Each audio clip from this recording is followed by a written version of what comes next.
Hi, good afternoon, everybody. Thank you for joining us for our weekly CES happy hour and for your interest in tuning into our continuing webinar series, where we explore a variety of topics related to sustainability and waste management.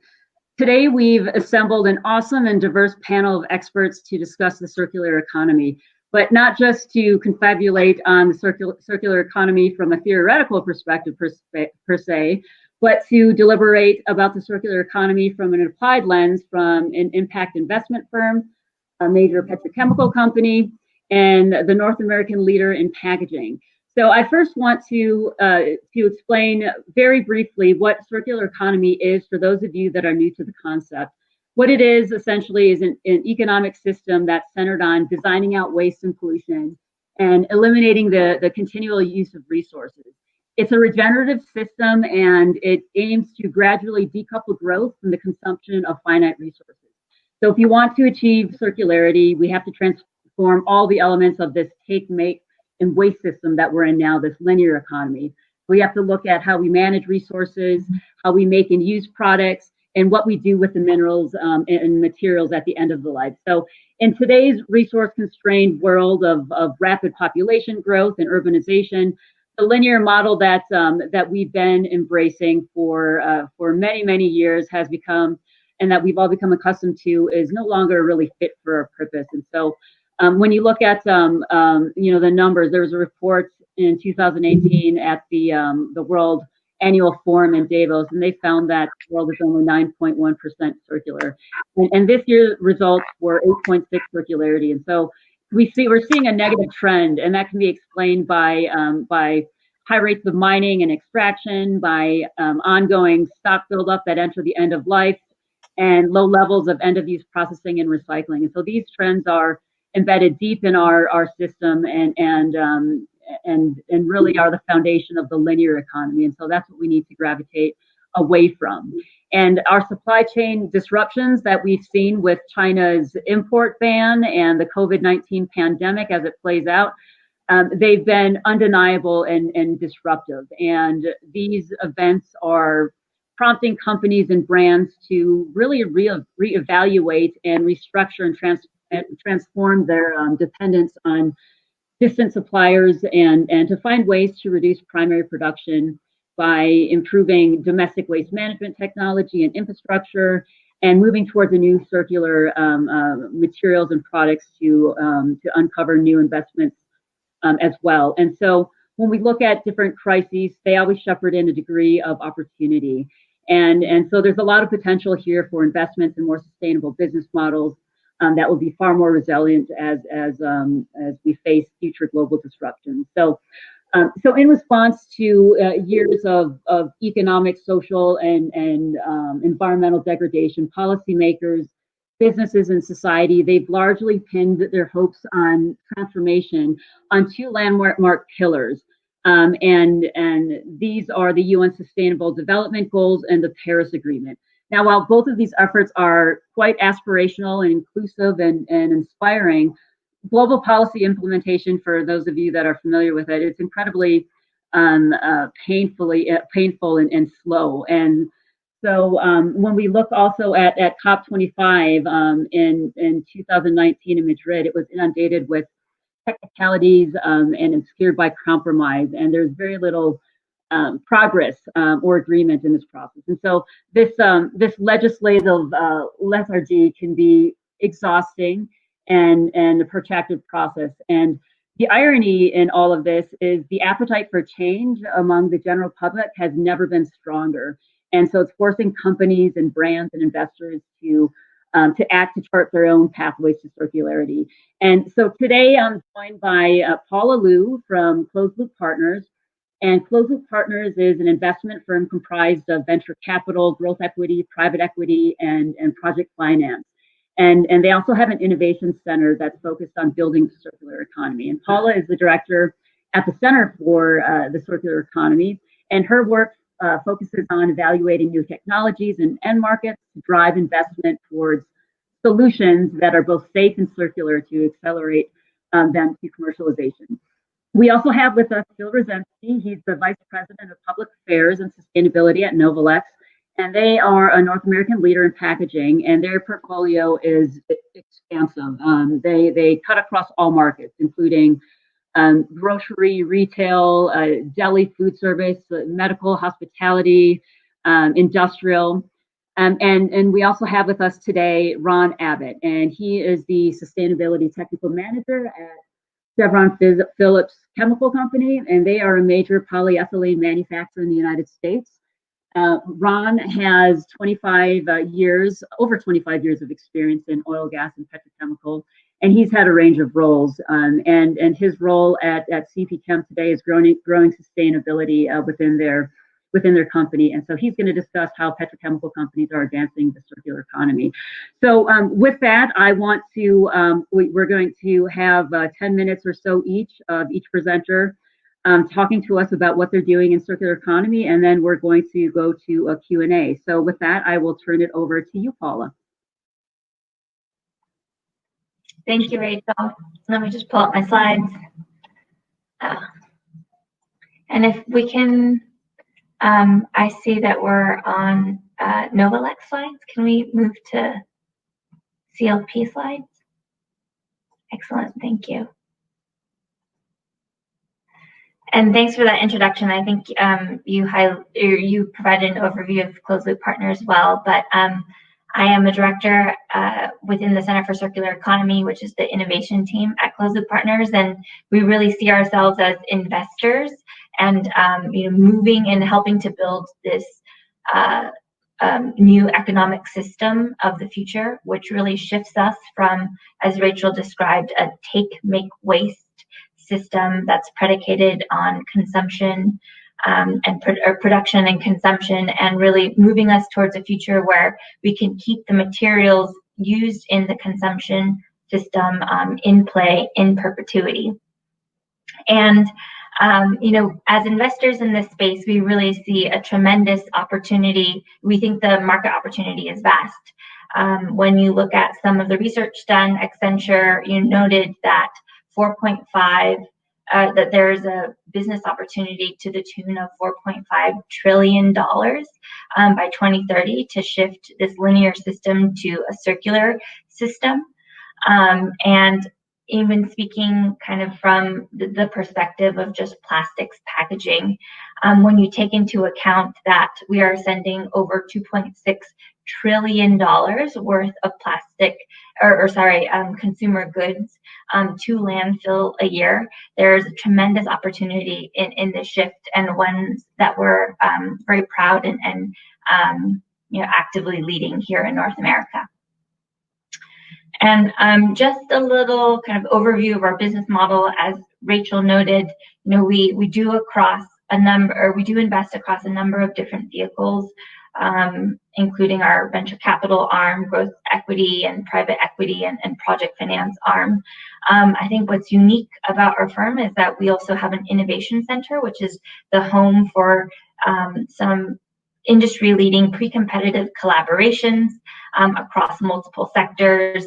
The Innovation Center also houses our research for driving and building circular systems and helping to build the business case to drive capital to new markets.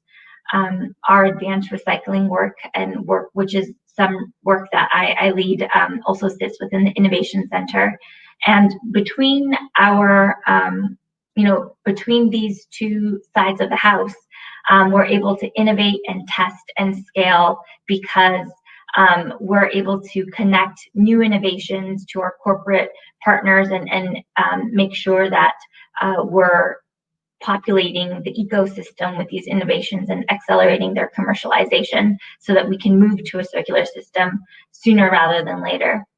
And we capitalize some of the most innovative companies in the world, enabling them to deliver circular solutions across the 6 sectors that we invest in, which include textiles and apparel, supply chain, optimization, technology, food and ag, just to name a couple.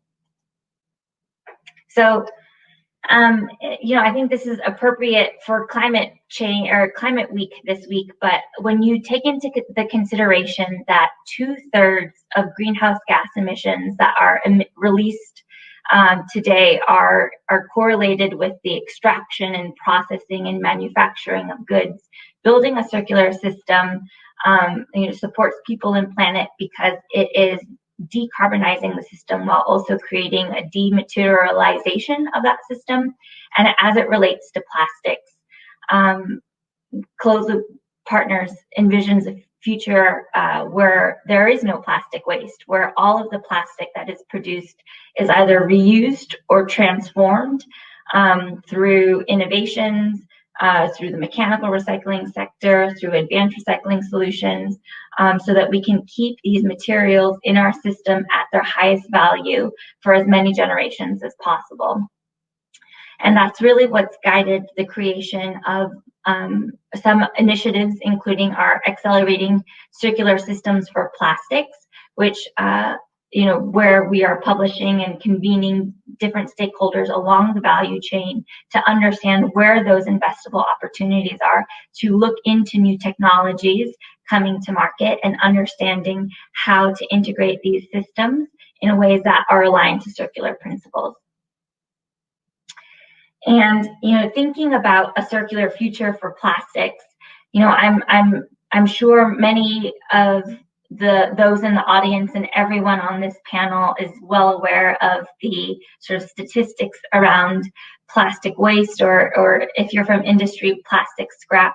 The fact that we're sending 80% of plastics produced in the US to landfill, and that's a figure from the EPA, I think represents a tremendous opportunity. But if we're to kind of parse that 80% out and look at the systems in which we have developed within North America and the US, we have built a mechanical recycling system that really optimizes for a very narrow subset of plastics to be recycled. So you're the ones and the twos, PET bottles, HDPE bottles, and a growing trend around polypropylene that we're seeing around like the number 5 are the primary plastics in market that have an end market that have end markets and that have created incentives for the system to build.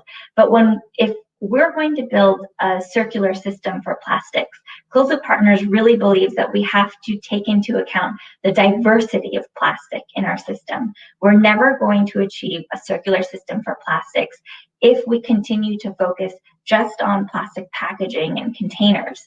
And so we are really interested in continuing to research across the suite of solutions that will allow us to tackle all forms of plastic waste. And I'm talking about textiles, which you may or may not be aware of, but 60% of fibers in market today are polymer-based, primarily polyester.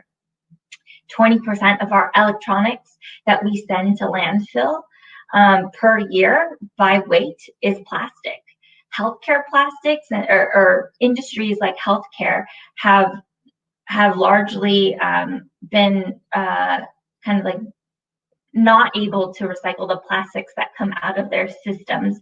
And some of this plastic is like really clean plastic, not like the sterilization wrap that comes from like the different tools that doctors may use at hospitals. So like we're talking about feedstock and for certain processes like advanced recycling and just materials that overall we really need to build a system for. And that kind of leads me to, the last thing that I want to talk about is as we think about the diversity of plastic in our system, the multiple forms that they come in, transitioning to a circular system for plastic, there's no silver bullet solution to it. It's going to take sort of every tool in our toolbox. And, that includes for us, the hierarchy of strategy for addressing plastic waste is, to first reduce as much as possible, limit, get rid of all unnecessary plastic. And we're seeing a massive kind of trend in that direction from CPG companies, especially. It means, or creating a circular system for plastics means scaling and reuse systems. which are nascent as a whole, and those innovations do exist, but they're not commercially available. But they will play a really important role in helping us to decarbonize our economy. Also, we have a tremendous infrastructure for recycling the plastics that we do recycle today. We need to continue to invest in those systems to optimize those systems to capture as much material as makes sense for the mechanical recycling sector. And last but certainly not least, another sort of nascent industry within North America where we see tremendous potential to close the loop on our hardest to recycle plastics, especially as advanced recycling. So this is a space where Closed Loop Partners is continuing to invest in and researching not only the environmental and human health impacts of these processes, but also sort of the economic opportunities that these technologies present, while also creating research around producing an investor roadmap for how these technologies might be introduced into our system so that we can create value across the plastics recycling system and really drive towards that circular future for plastics. So that's all I had for today. Very happy to take questions, looking forward to Q&A, and thanks for your time today. All right, and Phil, let's turn this to you now.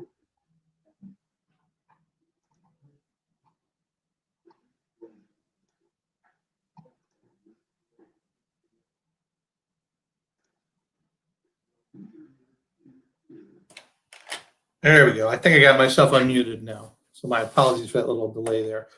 Well, my name is Phil Roszensky. As they said, I'm the Vice President of Public Affairs for Novelx. Over my career, I've had almost 12 years working in sustainability. Now I work with public policy and public affairs and government affairs, looking to advance sustainability with the Novelx and with our partners. A little bit about Novelx. Rachel did a really good job of describing it. We make all kinds of things. Our portfolio is both paper and plastic. We do rigids, flexibles. The way I often describe it to people is you couldn't go through probably half of your day without touching one or two things that we made. One of the things that makes us unique in our space is we're a family of 10,000 employees, and what's going on is everybody embraces sustainability. All the things that we're making, everybody's looking for a sustainable version. We have competitors that can make the same thing. Our goal is to be the leader in sustainability and the leader in the market for those products. We have a great leadership team that embraces that and encourages people. So it's a wonderful place to work if you have sustainability in your heart. Novelx, right now, we're a company with 54 locations globally, primarily in North America, a few in Europe, a few in Canada, and one in Mexico. What's really unique is not only do we use a lot of recycled content, actually use right around 25% of our plastics are produced with recycled content, and around 46, just shy of 50% area of our paper uses recycled content. So those 54 locations, what's unique is two of them, one in North Vernon, Indiana, and one in Wisconsin, in Shawano, Wisconsin. We actually have recycling centers where we not only manufacture products, but we actually buy used post-consumer plastics and process it on site. Our North Vernon facility focuses primarily on grocery store take-back programs, not only consumer retail bags, but consumer packaging. And our Wisconsin facility focuses on post-consumer commercial application film. So a little bit about North Vernon. When, as I said, it's more focused on retail take-back programs. We tend to get bales like you're seeing here, multicolor, because we get a variety of stuff from consumers, everything from dry cleaning bags, produce bags, retail bags. A lot of things, you're getting a lot of packaging in your house now that's made of polyethylene, whether it's low density or high density. You're starting to see increased use of the How to Recycle logo, which guides people to put that in that program. So the grocery stores will collect it. When the distribution centers send trucks out to the grocery store, they drop off the groceries.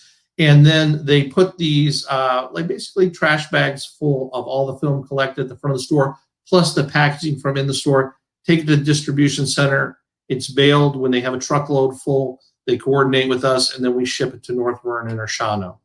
In North Vernon, and these pictures a little bit hard to see on here, in the top left, you'll see we bring these bales into North Vernon, and the first thing we're going to do is cut it open and shred it. You hear a lot of people say you can't recycle post-commercial film or post-consumer film because it's contaminated. And contaminated in our world has different terms. If you take stuff from a curbside program, you get a little bit of gunk is probably the technical term on it. You're going to have leftover soda, stickiness, and dirt. We get contaminations. We don't have a lot of that from the retail take-back programs. Our biggest contaminant is actually receipts. If every fifth bag had a receipt in it, we have thousands and thousands of bags, and we cannot take the paper out. So what we do is we shred it up, and then you can't see it well in this second picture on the bottom left, but we have a big trough. Oh, it's a water trough. And one of the magical, you expect science is going to come up with this great chemistry formula, and people thought for years, and how are you going to separate this? And it is great machinery, but it relies on the simple fact that plastic floats. And we put it in a wash tank, it agitates, the polyethylene floats to the top, the receipts and other debris falls to the bottom. We take it off. It does remove any of the other debris that might be in there. And then what we do is we take it, we melt it down. This right here, the middle, you see a picture of the plastic coming out. What happens though, and one of the things we can do to prove recycling is accept this, is we will either tend to get a tan color, which we call a buff, or a gray color pellet.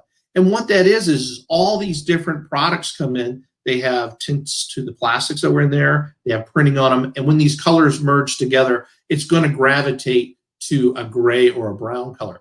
You'll notice most grocery stores around the country now will use a gray or a brown bag because that allows us to put more post-consumer content in there because it adapts well to these colors. So these two facilities will process plastic. We're unique in that we have a closed loop system, and I'll show you a couple slides about what that means in a second and what we've learned. When you talk about circularity, often there are different industries involved in different companies. We're pretty close to having a true closed loop. We work with a retail partner who will put some stuff out in the market and bring it back, but we're manufacturing the product, we're giving it to our customer, goes to the marketplace, then we're part of what we call the collection or the pickup, and then we're part of the recovery or processing back. So when you look at circularity, what we found, you'll see on the left side of the slide, circularity is this loop of recycling. But if you take that loop, there's actually three processes going on. As I said, you're going to have the manufacturing of a product with the material. Then after use, you're going to collect the material. That may be single stream like curbside. It may be a store take back program. It may be other programs. Then you have the third part is after you collect it, you're going to process that material, whether it's paper, plastic, aluminum, back into a commodity that can be used back in manufacturing. The reason we want to look at this in two ways, not just in that continuous circle, but in that kind of bar graph, is this is going to help us understand what happened with the China effect before. So when you look, again, now you see these charts, I have some notional capacities for commodity. You have a production capacity, then you have a collection capacity. Typically, our ability to collect what's put into the market for everything is less than what was put out there. That's for all materials. And then right now, globally, we tend to have less production recovery or processing capacity than we do of collection. What happened with China a couple of years ago, and the lesson to be learned and to understand the health of the system is, a few years ago, when we started recycling post-consumer film, our greatest competitor in North America were Chinese companies. Using manual labor to be able to sort out things that we were using machinery like receipts, they could use that advantage to pay more for the material. For the last 20 years, Chinese companies were coming to the United States and offering more to buy the material than US companies could do in a lot of cases. This led to most materials for the last 20 years people would be surprised to see how much was processed outside the country. And when you look at this chart, we had on the top left, you had a U.S. Consumption of materials, then you had a U.S. level of collection, most of it being curbside. But after it was collected, a large portion of that was processed outside the United States, typically in China.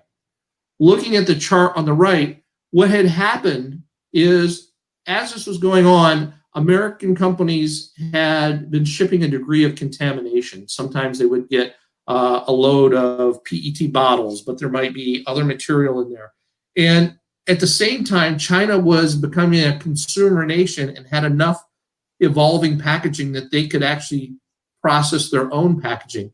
And so the Chinese government, because they were getting so much contamination, passed a law that said they could no longer import from the United States because of contamination levels. What happened is overnight, our ability to process plastics and other commodities dropped in that far right thing. And what we had is a center bar chart. We had a surplus of collection overnight. We're starting to feel that as a country because all of our curbside collection is basically doing excess collection without enough capacity to send it off.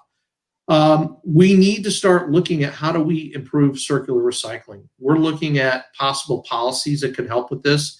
A lot of countries have embraced some type of extended producer responsibility. We as a company are looking at that more and more as a way to help with this. We've seen a strong success in a closed loop system that we've done, but we think the larger system needs some sort of help because you need these three bars to be in balance or relative balance so we can have a healthy circular economy. And that's for all commodities. We have to know what's coming in, what's being reused, then what we can collect, what we can process. And we learned a lesson from China, and that is we built infrastructure to process, in particular, plastics for 20 years. But we built it all in China with that pricing that they had. And so now we've got to start over in the US. And people ask me, is it going to take 20 years? No, we've learned a lot. We can do it a lot quicker, but we now need to look at how can we rebalance our infrastructure in the United States. We're happy to be a part of that and leading the way with what we're doing with PostConsumer Films as a company. We're a large consumer of post-consumer polypropylene, polyethylene, PET, and styrene when we can get it. But we look forward to being part of these solutions going forward. There's a lot of opportunity out there. Thank you, Phil. And Ron, let's close out the presentations with you, and then we'll move on to Q&A. Okay, thank you so much, Rachel. Really appreciate the opportunity to join Paula and Phil with your webinar. So thanks so much for the invitation. I'm Ron Abbott. I'm a Sustainability Technical Manager for Chevron Phillips Chemical Company here in the Woodlands. And it's a pleasure to be here. What I want to do is describe a little bit from a resin producer's perspective, what's going on in the circular economy and where we see this heading and what our role is in this. We are the largest high-density polyethylene producer in the nation. We produce a lot of polymer in a range of applications. Our hope, though, is to see a circular economy evolve. Someday we want to see waste plastic become a thing of the past. We'd like to see the picture you see on this front page to be the norm and not the exception. So how are we going to get there as an industry? Right now, the biggest challenge we have is that the growing middle class demands more and more commodities, more plastics, more paper, more aluminum, more packaging goods. The majority of the world's population today is, in fact, middle class. There are 3.2 billion people out of the 7.5 billion people that are now in the middle class, and that group is growing rapidly. By 2030, there'll be 5.3 billion people in the middle class. All these people demand safe food. They demand conveniences that all of us enjoy every day. They demand building materials. They demand recreational materials, all of which require packaging, plastics, and high-performance materials that all of us take for granted. And interestingly enough, over the next number of years, as the middle class continues to grow, 9 out of the next 10 people that join the middle class will be in Asia. So how does that translate to what a resin producer does? Here's a pictorial of what we do to produce our resins, and then what we do as a company and as an industry overall across the entire value chain to repurpose materials which we've produced. We take natural gas, ethane, propane, etc. We crack that in furnaces to make olefins, ethylene, propylene, which are the building blocks for polymers. Then we use proprietary technologies in a number of different applications, different pieces of equipment and catalysts to produce these polymers of all kinds of different molecular weights, distributions, side chain branching, etc., in an effort to make the material that the ultimate customer needs in order to make packaging or high performance materials. And that ends up in consumer products. Once the consumer uses those products, the biggest challenge is what happens next. In the US, unfortunately, about 70% of that material goes straight to landfill, which is heartbreaking when you consider that this is perfectly good hydrocarbon that has value and has application. Some goes into waste energy, maybe 15 to 17%. So some of that can be combusted and used to retain the heat value and to make utilities out of that. We're seeing more and more incentive for people to reuse plastics, and that's an important part of the value chain. But going forward, there's really two major categories of recycling technologies I wanted to spend a little bit of time on, which are the future of the industry as we go into the circular economy. One of them is mechanical recycling or conventional recycling, which Phil just did a really nice job of describing what goes on in Novelx and a number of other companies. And the other is the nascent technology that Paula referred to called advanced recycling. So in a nutshell, on the mechanical recycling side, you take post-consumer or post-industrial resin that can be shredded, cleaned, separated. Ultimately, you remold that into a new part. So that's really the definition of mechanical recycling, where you would, in a simplistic manner, retain the material and then just melt and repurpose that in hopefully a value-added application. Sometimes that can be upcycled, sometimes downcycled. But by and large, that involves the number ones, the number twos, which Paula mentioned in her presentation. So PET and high-density polyethylene are really the lion's share of that. Polypropylene is emerging. We've had trouble with flexibles because flexibles tend to be multi-layer structures. So mechanical recycling really works best for single-layer or simple structures that are more easy to separate the different polymers and the contaminants. The other thing about mechanical recycling is that this goes into non-regulated applications. Typically, you're not allowed to put most mechanically recycled material in a food-grade application, although there are some exceptions that are growing. The part that's really exciting to me as a catalyst chemist and also in a sustainability role in CP Chem is the emergence of advanced recycling. So in my mind, this is a complementary strategy, it's not going to be a strategy which cannibalizes what's being used right now in mechanical recycling, but rather this is an approach where you take difficult to recycle plastics that you can't really conveniently mechanically recycle. Take those materials, you don't combust them, you put them into a reactor and you heat them in the absence of air. And so by taking this back to the liquids, by depolymerizing, you can now retain those hydrocarbons, upgrade those as a feedstock, and make virgin polymer. So this is applicable for simple or complex structures. It is applicable for high density, linear low density, polypropylene, polystyrene.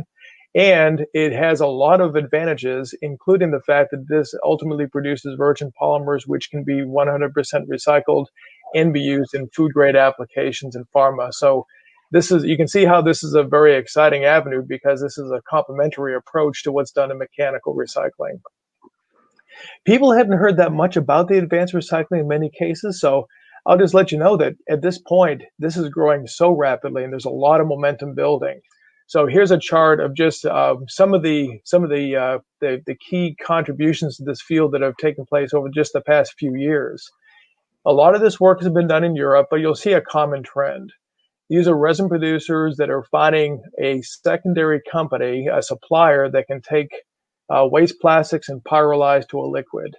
So Plastic Energy, Nexus Fuels, companies like that, Agilix, these folks are experts in taking these waste plastics and converting them back to a usable liquid feedstock. These are also typically certified. So in order to prove that the material you're converting back to a virgin plastic came from a waste feedstock, you have to go through a mass balance certification. We don't really have time to talk about that today, but trust me in saying that there are certification routes that are well established. ISCC tends to be one of the front runners in that, and we see a lot of people using that methodology in order to certify that their polymer does in fact come from recycled plastics. And then, of course, a lot of these companies are introducing brand names and introducing this into commerce as the next generation of recycled materials. So that's really what's going on in the industry today. CP Chem is also very actively engaged in developing circular polymers as well, and we hope to have announcements sometime in the near future. So the last question I'll just address is what is industry really doing? Industry is doing a lot. We are involved in investing, safeguarding, committing to the circular economy, and engaging with our customers. So on the investing side, CP Chem, Novelx, others are actively engaged in the Alliance to End Plastic Waste. That's a $1.5 billion 5-year program to begin the effort of cleaning up high waste areas such as in Asia, where we're finding a lot of material ending up in the ocean. So there are places that have a lot of consumption and growth. They need infrastructure to capture and to reuse those materials. So this is what this program is designed for, a CEO level led effort, a lot of investment, and this is just the beginning of this effort that's going on worldwide. Circulate Capital Ocean Fund, we're investors in that. Again, trying to launch companies that are going to be actively engaged in the circular economy. Operation Clean Sweep Blue, this is a pellet management program. One of the challenges of the industry is once you make your plastic pellets that are used to convert to consumer goods, those pellets have to be actively controlled. You cannot tolerate any kind of spills or any leakage from your plant or during the transportation process. And we have rigid approaches that are in development and being audited now to ensure that those pellets stay where they belong and those are controlled actively. We're also developing toolkits that we have on our website free that we also work with others to produce as well. Just getting out the truth of plastics. What are they? What are they good for? What about their carbon footprint? Why are they more attractive than some of the other applications that are out there? It's important to just get the scientific facts on the table. And last but not least, really engaging in our communities to make sure we're communicating what are we doing, why are we doing it, and what does the future hold? What is the circular economy all about, and how are we going to get there, and why are we optimistic about that? So with that, I'll turn it back to Rachel, but I really appreciate the opportunity to share some of the things we're engaged in. Thanks, Rachel.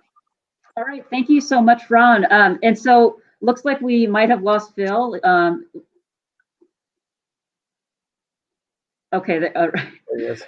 All right, there he is, and had a slight technical difficulty there too, but it looks like we're all back. For those of you tuning in, submit your questions in the Q&A and we'll try to address them.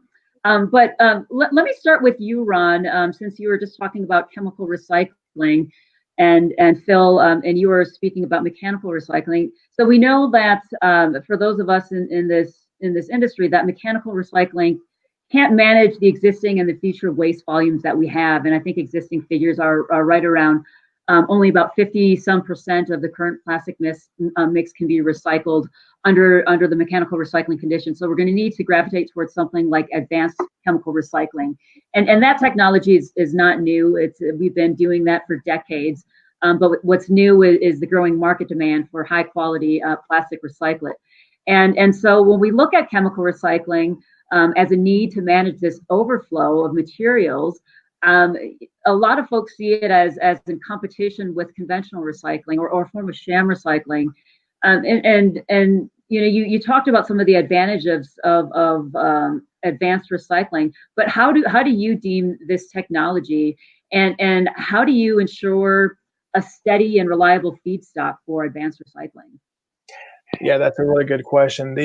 On the mechanical recycling side, there's already infrastructure in place and it's growing. There's growing demand for recycled materials. And so the way I see it is for the more facile materials for mechanical recycling, and Phil's described some of that already, retain that. Make sure we continue to grow that. We need to educate all of our consumers on what's recyclable, what is not, on how to keep things as clean as possible to make it easier for the folks that are reusing these materials. So all this single use, the blow molded bottles, things like that, those can go straight into mechanical recycling, and it's a very, very attractive stream. We need to continue to grow that. On the chemical side, you've seen a trend for much lighter weight material, stand-up pouches and things of that nature. Those are very difficult to mechanically recycle, but the advanced recycling is just perfect feedstock for those folks. So if we can find ways to separate those materials to make sure that the mechanical stream continues to go where it belongs, and make sure that we continue to feed the appetite of consumers to recycle their materials, because we hear this every day. Everyone wants to do more recycling. So let's try to get the word out on how to do that, how to make sure those streams are continuing to grow. And then on the chemical side, there are companies that are continuing to build units. I talk to them every day now. These folks are very anxious to find feedstock. They need reliable feedstock, and they need to grow their footprint, because there's so much demand now for recycled content from brand owners that it's not going to happen just by mechanical alone. We're going to have a team effort between mechanical and chemical in order to meet the demand for this that's growing every day. And so there's a question that came through online asking about alternative materials that can be used for packaging. And Phil, I want to first ask you this question, since Novelx has a whole host of packaging material choices, from paper to plastics to compostables. And bioplastics and compostables are getting a lot of attention these days. Many are made with plastic polymers, with additives such as cornstarch or vegetable oils that help accelerate the oxidation process. But they're the same chemical properties, some of them as petroleum-based plastics. So you're still left with the same waste management issues.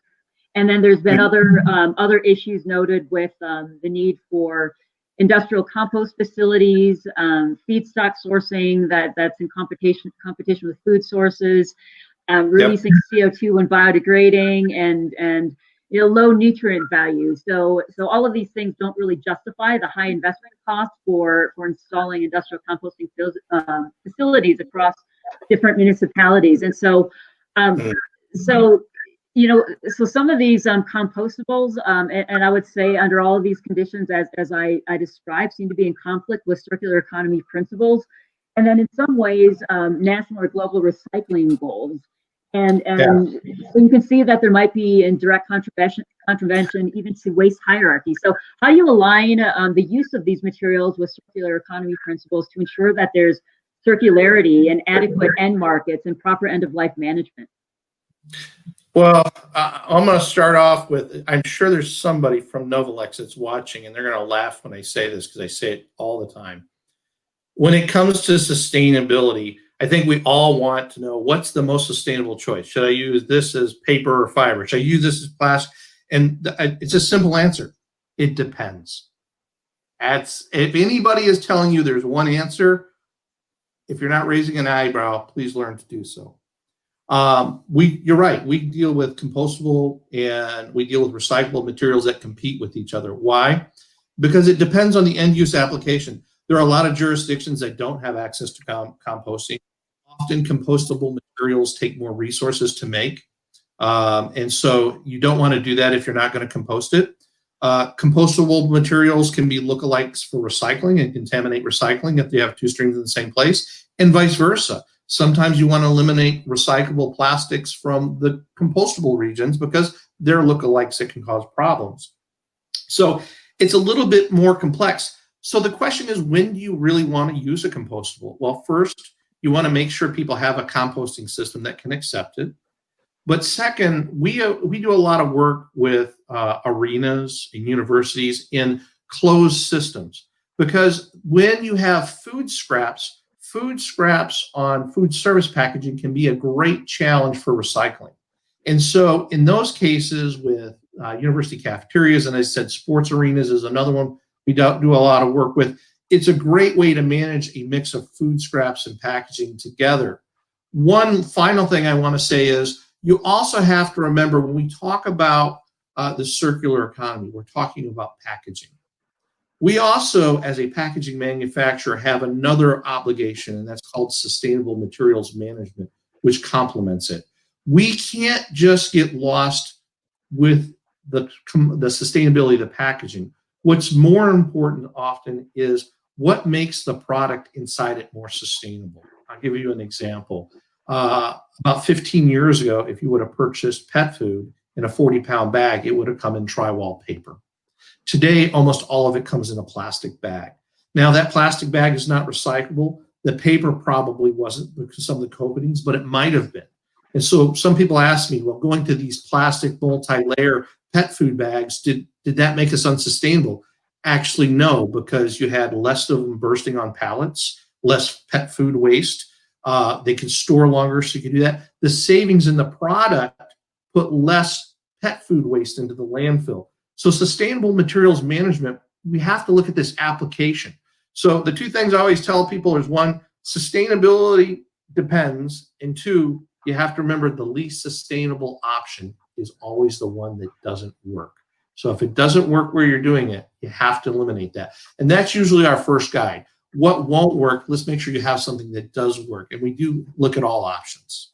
Okay, yeah, right. It's not sustainable if it's not going to be reused or recycled. And it's really important. What you're saying underscores the importance of quantifying and understanding the impacts along the entire supply chain, and the importance of life cycle, assessment. So Paula,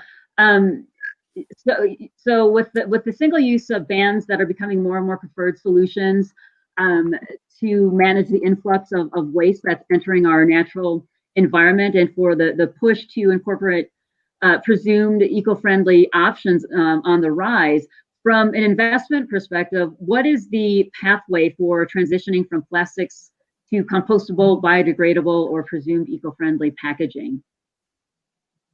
I mean, I think there's tremendous work that we can do to collect data, which I think Ron mentioned in his presentation. But first, if we want to build the circular system, a circular system for plastics, we need to have a very clear understanding of the volumes of plastic going to market, their forms, their compositions, their flows. I think like decision making is predicated on data. So like the very basis of collecting credible and high quality and consistent data to inform different infrastructure and investment opportunities is a no-brainer. Secondly, I think as Phil mentioned, really understanding what the different kind of trade-offs are. And, recycling is a circular economy in many ways is also drives towards a local economy in several aspects. A circular economy, it's efficient to manage the scrap that comes out of the system locally instead of shipping plastics to China for it to come back to the United States. So we need to continually be investing in local systems so that we can capture the products that reach their end of use life. And again, like I'm talking beyond packaging and containers. Like we need to be thinking about how to build the infrastructure and the collections and sortation for all of the plastics in the system, including textiles, including bulky rigids like car seats that are in market today. And then, lastly, I think having policy help guide circular outcomes is critical. So like using advanced recycling as an example, a lot of the processes that Ron mentioned in his presentation were conversion technology, or more specifically pyrolysis technologies. Closed Loop Partners defines we define advanced recycling as a little bit broader than that. We include purification technologies that take out color and smell from plastics and make it virgin-like in quality. We include decomposition technologies that break plastic into their monomer form to be recombined back into a polymer at virgin quality. And we include conversion technologies.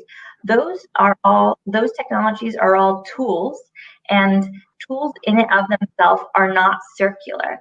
So we really need policy to help guide all of those tools to align to circular principles, so that when we're taking plastic and we might be producing a pyrolysis oil, that there are market incentives or policy and regulation that will guide that pyrolysis oil back into a manufacturing system, or the monomers back into a production manufacturing system, to ensure that we're leveraging all of these tools in the toolkit to drive towards the vision and goal that industry, NGOs, and government, frankly, have. I think we're in this really exciting moment where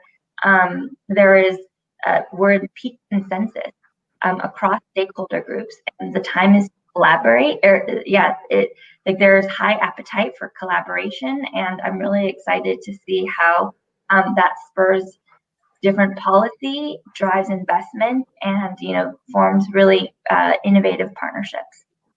So there's an interesting question that came through from the audience, and they're from listening to our presentations. They are interpreting a circular economy as synonymous with a recycling economy, but it has to be more than reuse and recycling. And I think that's an important statement and an important question, especially when we consider emerging economies and non-OECD countries that are grappling with waste that's imported from other countries. And so concepts at the top of the waste hierarchy, like prevention, reduction, and recycling, it's not practical when they have millions of metric tons of waste to contend with, many of which have to be managed in probably sanitary landfills or waste to energy systems due to their lack of capabilities, infrastructure, and technologies. And so and who wants to take that question or comment about circular economy versus recycling economy? Because it is a good point. It is more than just recycling. It is a part of an integrated waste management system that includes a multitude of different actions. Mm-hmm. Yeah, I'll take that one. As a manufacturer, and again, we make multiple products.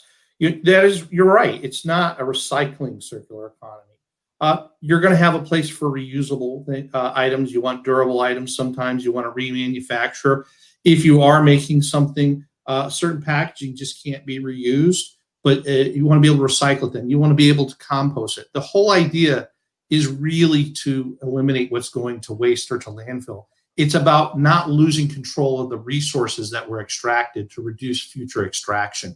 So, I mean, the original hierarchy used to be reduce, reuse, recycle, and it has gone beyond there. I think one of the bigger ones you mentioned is composting, but we're re-understanding, re-engineering, and what reuse can mean as well. We do that with a lot of them. One of the things you see in the packaging industry is you see a lot of people using closable pouches and stuff now. They talked about multi-layer pouches. By the way, one of the things we see a lot of people come and partner with our recycling facility is finding ways to make those recyclable. You see ways they're trying to eliminate layers that made them unrecyclable and get past that. But closable pouches, so people don't have to buy 5 or 6. You can buy one type of food, keep it fresh, and reclose it, make it recyclable. It's a lot more, and it's all about containment of resources so we don't have to extract more. And Ron, I want to ask you, there's a question that came in about what can help grow American mechanical recycling and advanced chemical recycling. And from a petrochemical perspective, in order to progress circularity, there has, from a regulatory position, I guess, the current definition of some extended producer responsibility regulations for chemical recycling is quite limited because it's only inclusive of mechanical technologies. And so it really inhibits the advancement of this technologies. And so in countries and in locations with EPR schemes such as that, businesses may then favor mechanical recycling options. And so what do you see as from your perspective, that is needed for the petrochemical industry to help advance some of the advanced chemical and feedstock recycling technologies? Yeah, it boils down to feedstock. So for us, mechanical or chemical doesn't matter. We need a reliable source of consistent material that can be repurposed. We are really working hard to try and find ways to do that. Europe is a little bit further ahead than we are. They have multi-stream recycling. We tend to do single bin here in the US for convenience, but folks that are trying to mechanically recycle bins of mixed materials, plastics, paper, glass, everything else, Phil can tell you, it's not a lot of fun to get that bin and then try to sort it all out. It's very, very laborious. In Europe, they have multiple streams, sometimes 3, sometimes 4. In Belgium, I visited a facility that had up to 14 streams. So that makes it so much easier once you have a reliable feedstock. Now you can clean it, you can reuse it. You know what you're getting day in and day out. So that works for mechanical and also for the chemical side, where you want to make sure you have these stand-up pouches and things like that that are fairly consistent. That if you can train folks to then divert them in the right streams, much easier. So if there were an EPR or some sort of a funding mechanism from the U.S. government, or however it's done, I'd love to see the infrastructure built for recycling to help get the right streams in place, and then to help educate the consumer. Because I don't know, I think every day I get a question from somebody, either in my family or at work or in the street. Is this recyclable? Is this not? What about this stream? Right. And the answer, like Phil was saying, it depends. It depends upon your community. So I will answer very quickly by saying the infrastructure, which ultimately thus means feedstock. Okay. And then Paula, you've been assessing a variety of policy measures such as fiscal instruments and government standards regulation, different voluntary measures to improve the plastics economy. And I saw today that Closed Loop Partners Innovation Center released a report on the circularity shift and identified 4 key drivers of circularity for North America. And from your investment lens, what type of innovations and interventions really do you see are the most impactful to advance to circularity? Sure. I think the 4 key drivers for circularity in North America will be really landmark policies that encourage circularity to take off. EPR has been mentioned at least half a dozen times in our near hour together.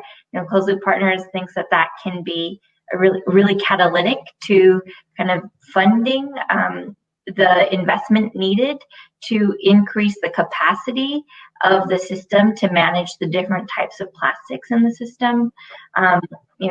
Innovation. So innovation can occur anywhere around the globe, but really understanding how to implement the innovation solutions, whether technological or not, to a local market, to develop a circular local market. And as I mentioned earlier, scaling reuse, and or I think it could be blanketed into investing in these nascent but extremely promising solutions that include reuse systems and advanced recycling. Understanding, doing the diligence and research to understand what the benefits of different business models are, and different kind of materials and different technologies, so that we are really, as we scale and move forward with these solutions, continually moving the needle on the decarbonization of our economy, which is ultimately what the goal of a circular economy is. And the benefit on the flip side of that is that it's more efficient and profitable because we're keeping those materials. All right. Well, folks, it's we are nearing the end of our hour here, and there are dozens and dozens of awesome questions that were sent in that we couldn't address all of them, and we are going to be holding future webinars on this topic, so we hope to address a lot of these during that. But I hope the point you all take away from this is the needed investment in R&D to help redesign plastics of higher quality, investing in circularity, the importance of understanding sustainability across the entire supply chain, the importance of collaboration between industries and technology providers, investors, and governments at all levels. So it's all very relevant, all very important. It's it's a complex issue, and it's even more complex at the global level when we start talking about emerging economies, and we didn't really touch on that, and that would be an interesting topic to talk about in our future webinars as well. And folks, Phil, Ron, and Paula, I'd love to have you on in future webinars, and I know that we collaborate across other grounds here outside of this, and I appreciate the relationships, and we all appreciate the expertise that you brought to us today. So thank you so much. And thanks everybody for attending our webinar series on circular economy and sustainability and waste management. And I hope you all join us next time, and keep sending us your questions, and we will design our webinars around them. So thank you so much, everybody. Appreciate you all. Thanks, Ron and Phil, and thanks, Rachel. It was a pleasure. Bye. Thank you, everybody. Enjoyed it.